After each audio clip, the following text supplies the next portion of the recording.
BJP. Councillor സുഗതന് ജാമ്യമില്ല. അപേക്ഷ തള്ളി കോടതി. വധശ്രമ കേസിൽ കൗൺസിലർ സുഗതന്റെ ജാമ്യാപേക്ഷ തള്ളി.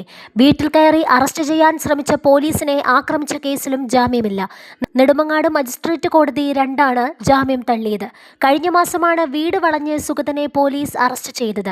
സംഭവസ്ഥലത്ത് വെച്ച് വെടിയുതിർത്ത് സംഘർഷാന്തരീക്ഷത്തിലാണ് കൗൺസിലറെ കസ്റ്റഡിയിലെടുത്തത്. വാഴോട്ടുകോടം കൗൺസിലറാണ് സുഗതൻ. വട്ടിയൂർക്കാവിനടുത്തുള്ള ക്ഷേത്ര ഉത്സവത്തിനിടെ ഉണ്ടായ സംഘർഷത്തിൽ ഒരാളെ കൊല്ലാൻ ശ്രമിച്ച കേസിലെ പ്രതിയാണ് സുഗതൻ.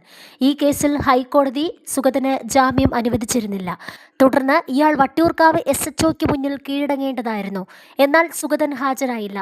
തുടർന്ന് വട്ടിയൂർക്കാവിലുള്ള വീട്ടിൽ നിന്നും സുഗതനെ പോലീസ് കസ്റ്റഡിയിലെടുക്കുകയായിരുന്നു. ഇതിനിടെ പോലീസിനെ ആക്രമിക്കാനും ശ്രമിച്ചിരുന്നു. ഈ കേസിലും സുഗതന് കോടതി ജാമ്യം നൽകിയില്ല. വട്ടിയൂർക്കാവ് പോലീസിന്റെ റൗഡി ലിസ്റ്റിൽ ഉൾപ്പെട്ടയാളാണ് സുഗതൻ. 2019 ഓഗസ്റ്റ് 25 ഒരാളെ കല്ലുകൊണ്ട് തലക്കിടിച്ചതിന് മനഃപൂർവ്വമല്ലാത്ത നരഹത്യാശ്രമം, 2023 ജൂലൈ 20 മറ്റൊരാളുടെ വീട്ടിൽ അതിക്രമിച്ചു കയറി വാഹനങ്ങളും വീടും ആക്രമിച്ചു തകർത്തു. 2023 ജൂലൈ 17 ഭർത്താവിനെതിരെയുള്ള പക തീർക്കാൻ ഭാര്യയെ വീട്ടിൽ കയറി ആക്രമിച്ചു. 2025 മാർച്ച് 14 ബിസിനസ് തർക്കത്തെ തുടർന്ന് യുവാവിനെ ആക്രമിച്ച കേസിൽ മനഃപൂർവ്വമല്ലാത്ത നരഹത്യാ കുറ്റം. 2025 ജൂലൈ 25 സെക്യൂരിറ്റി ജീവനക്കാരന് പണം നൽകിയതിന് ജുഡീഷ്യൽ ഓഫീസറെ ഭീഷണിപ്പെടുത്തിയ കേസ്.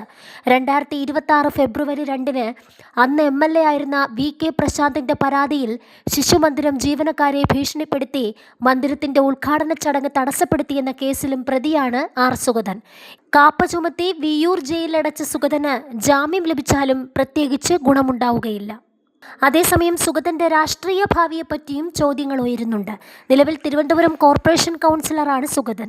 എന്നാൽ തുടർച്ചയായി 3 കൗൺസിലിൽ പങ്കെടുക്കാതിരുന്നാൽ സുഗതന് അയോഗ്യത നേരിടേണ്ടി വരും. അങ്ങനെ വരുമ്പോൾ കോർപ്പറേഷനിലെ ബി.ജെ.പി. കൗൺസിലർമാരുടെ അംഗസംഖ്യയിൽ കുറവുണ്ടാകും. VV രാജേഷിന്റെ നേതൃത്വത്തിൽ കോർപ്പറേഷൻ ഭരിക്കുന്ന ബി.ജെ.പിയുടെ അംഗസംഖ്യ 51. കഴിഞ്ഞ കൗൺസിൽ യോഗത്തിനിടെ വലിയ സംഘർഷമുണ്ടായിരുന്നു. സുഗതൻ ഒപ്പിടാനായി അറ്റൻഡൻസ് രജിസ്റ്റർ മാറ്റിവെച്ചെന്നാരോപിച്ചായിരുന്നു കോൺഗ്രസ് ബി.ജെ.പി. അംഗങ്ങൾ തമ്മിൽ സംഘർഷമുണ്ടായത്.